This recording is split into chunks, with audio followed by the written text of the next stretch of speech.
Good morning. To start with development of cerebellum, a very important topic. So in the development of cerebellum, we go across three phases. The first phase will be the development of the cerebellar hemisphere and vermis. So external hemisphere and vermis, that is what I have given the name, external hemisphere and vermis. Second phase, there will be development of the, here on the surface of cerebellum, we do not name it as gyri.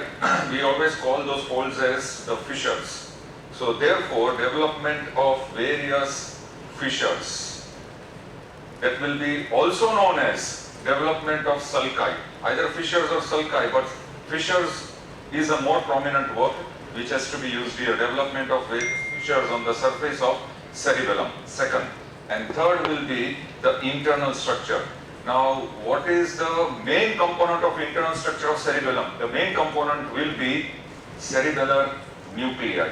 We know those four cerebellar nuclei: dentatus nucleus or dentate nucleus, emboliformis nucleus, globose nucleus, and vestigial nucleus.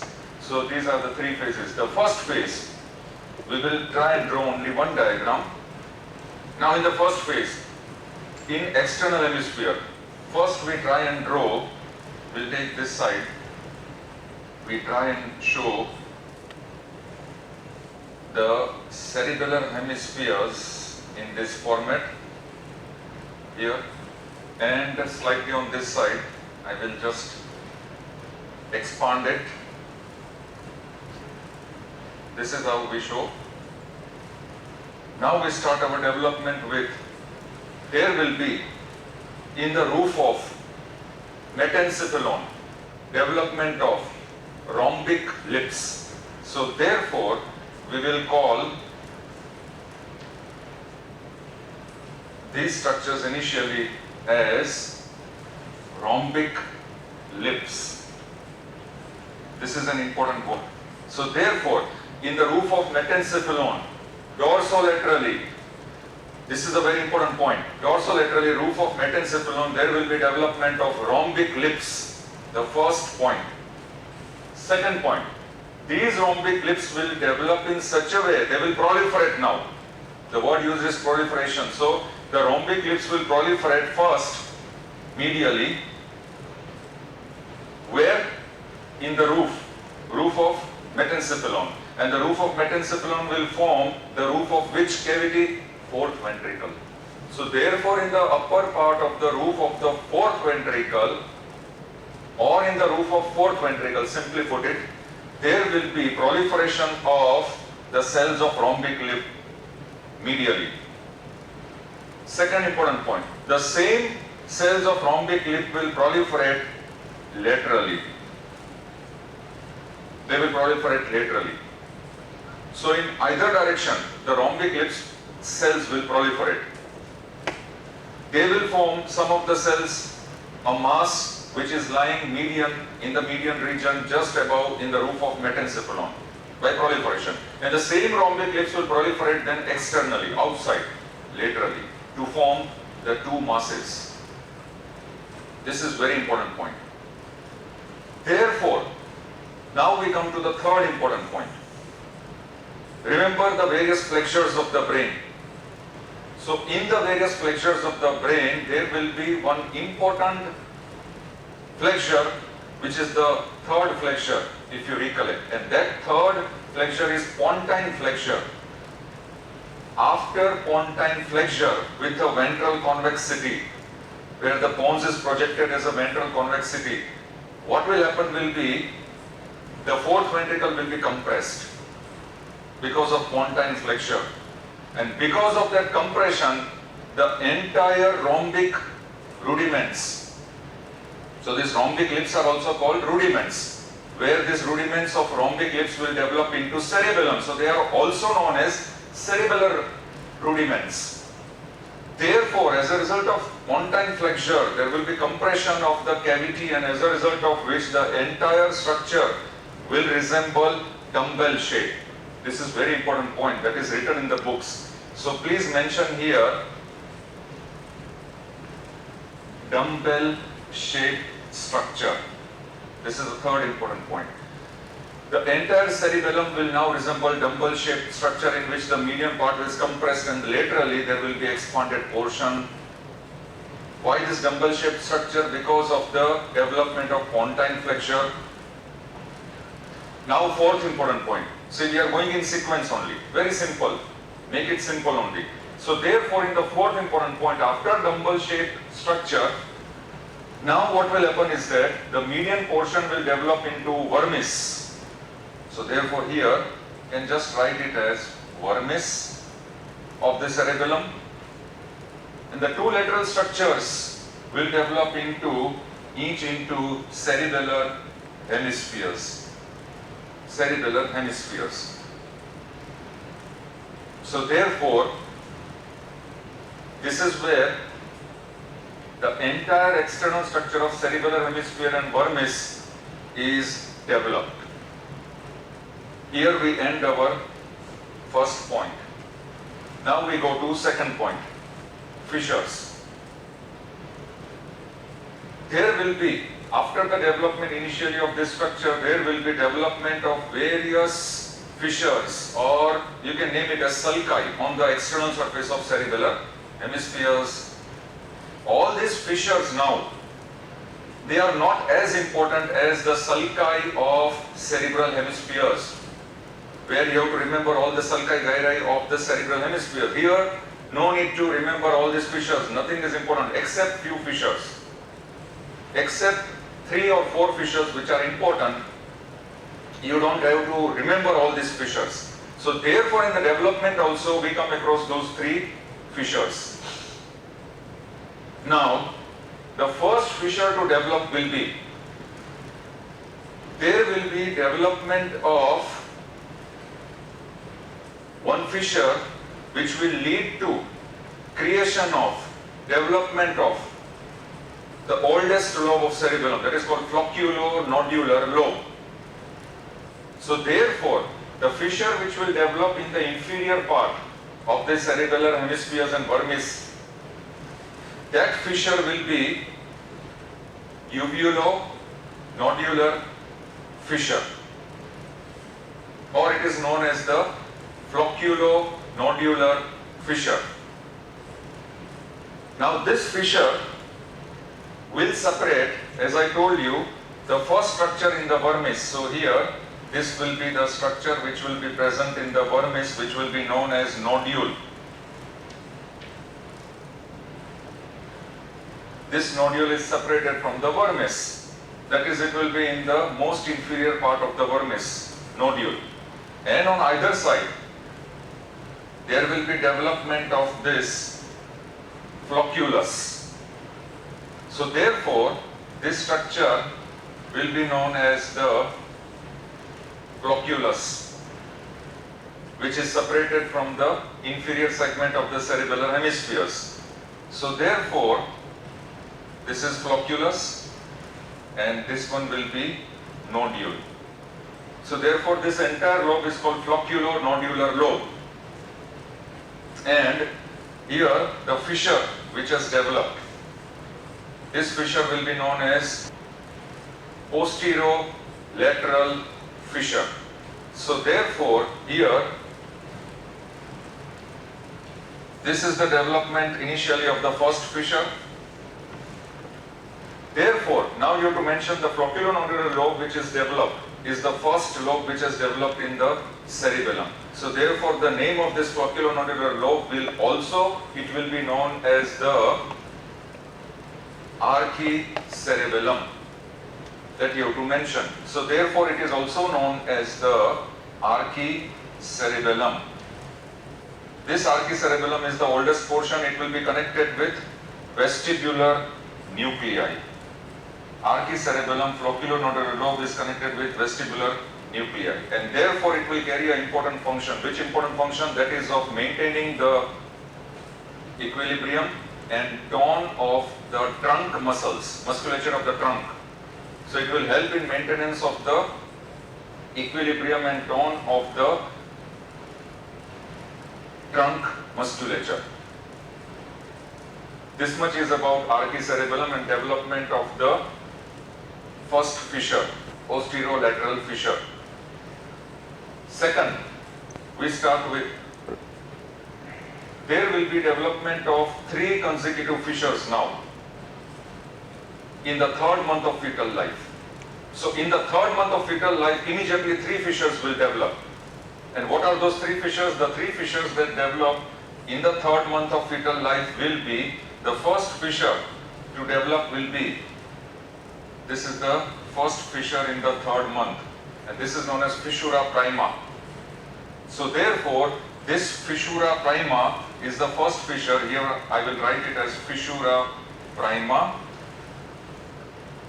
It will separate a small lobe anteriorly, which is called anterior lobe. So anteriorly there will be development of anterior lobe by fissura prima. So this is anterior lobe, fissura prima. Similarly, in the same 3rd month, there will be development of 2 more fissures. And those 2 fissures will be, first, this is fissura secunda. And second, this one will be known as the post-pyramidal fissure. Fissura secunda and post-pyramidal fissure.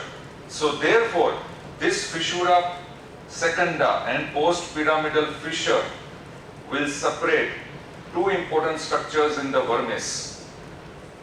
And those 2 important structures will be pyramid and uvula. So here, this I can write as pyramid, and here this I can write it as uvula. Therefore, because of the fissura secunda and post-pyramidal structure, the pyramid and uvula which are separated, this pyramid and uvula along with anterior lobe will form the second part of cerebellum, that is known as paleocerebellum. So therefore now we have to mention paleocerebellum. After archicerebellum, there will be paleocerebellum, in which it consists of what structures? Anterior lobe plus pyramid and uvula. This is very important, where you have to mention this.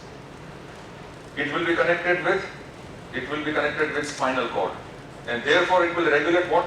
It will regulate the tone and posture of limb muscles. Tone and posture of limb muscles. Paleocerebellum. Please note down fissura prima, fissura secunda and post-pyramidal fissure. These 3 fissures will develop in the 3rd month.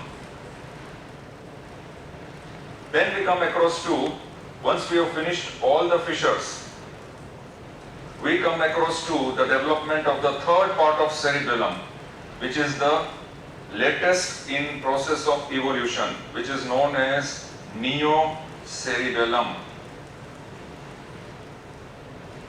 Therefore, after the development of all these fissures, the main fissures, whatever segment is left of the cerebellar hemispheres, whatever, after classification into archicerebellum and paleocerebellum, the remaining portions of cerebellum, altogether they merge in neocerebellum. They are included in neocerebellum. And therefore this neocerebellum, remaining portion of the cerebellum, neocerebellum, is connected with cerebral cortex. And it will regulate what? It will regulate all the important voluntary movements. It will help in coordination of these voluntary movements with precision. That is, coordination of skillful voluntary movements with precision. This is an important sentence. Regulation of skillful voluntary movements with precision. Here we finish the second point, fissures. Now we come to the 3rd point, cerebellar nuclei. Therefore, first will be, I will write here mental cell layer. Initially, the entire cerebellar tissue consists of the same tissue as neural tissue, in which 3 layers are there: ependymal layer, mental layer and marginal layer. Neuroblast cells, initially, the neuroblast cells of the mental layer will migrate externally and will form granular layer on the cerebellar hemisphere, in which time period, this is very important, 6th month of intrauterine life. In the 6th month of intrauterine life, the neuroblast cells of the mental layer will migrate to the cerebellar hemisphere and form granular layer. From here, what will happen will be, there will be formation of or differentiation of the 5 basic cells of the cerebellar hemisphere, and those 5 basic cells of the cerebellar hemisphere will be developed from the neuroblast cells of the mental layer, which have migrated to the granular layer. They have formed themselves granular layer on the external surface of cerebellum in 6th month, and those cells will be, they will lead to the development of first Purkinje cells. You note down these cells. Then there will be development of granular cells. Then there will be development of Golgi cells, and then there will be development of basket cells and stellate cells. All these cells are the main comprising of the main tissue of the cerebellum. So therefore, all these 5 variety of cells, Purkinje cells, then granular cells, Golgi cells, basket and stellate cells, they will develop during 6th month from the neuroblast cells of the mental layer of the cerebellum. Then we come to the nuclei. Those cells of the mental layer which have remained in the roof portion of the metencephalon, where they remain at their own place.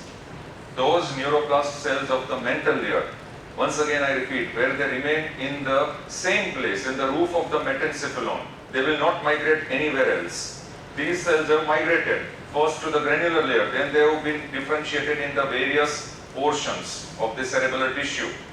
Here some of the cells of the neuroblast, some of the neuroblast cells in the mental layer will remain in the roof of the metencephalon, in the roof of cerebellum. They remain in their place and they will differentiate into the basic nuclei, nucleus dentatus or dentate nucleus. Then there will be nucleus emboliformis, then there will be nucleus globosus, and then there will be nucleus fastigii or fastigial nucleus. The 4 main nucleus of the cerebellum, they have developed from the neuroblast cells of the mental layer. So therefore, the entire cerebellar tissue consists of, basically, these are the 5 different cells of the cerebellum, and these are the 4 basic nuclei of the cerebellum, cerebellar nuclei. Now here we have to note one more thing. After the development of these nuclei over here, in the median portion of the cerebellum, there will be the development of vermis. Now here, according to some books, they have mentioned it that portion of cerebellar plate which lies in front of the vermis is called anterior medullary velum, and the portion of cerebellar plate which lies posterior to the vermis will be known as posterior medullary velum. This has been mentioned in certain medical textbooks. So these points just need to be aware of. Anterior medullary velum, posterior medullary velum. Once again I repeat, the portion of the cerebellar plate lying in front of the vermis, anterior medullary velum, and the portion of cerebellar plate which lies posterior to the vermis is called posterior medullary velum. So here, these are the cells and these are the nuclei which are in the tertiary phase of development of the cerebellum. And here we end our development of cerebellum. Thank you very much.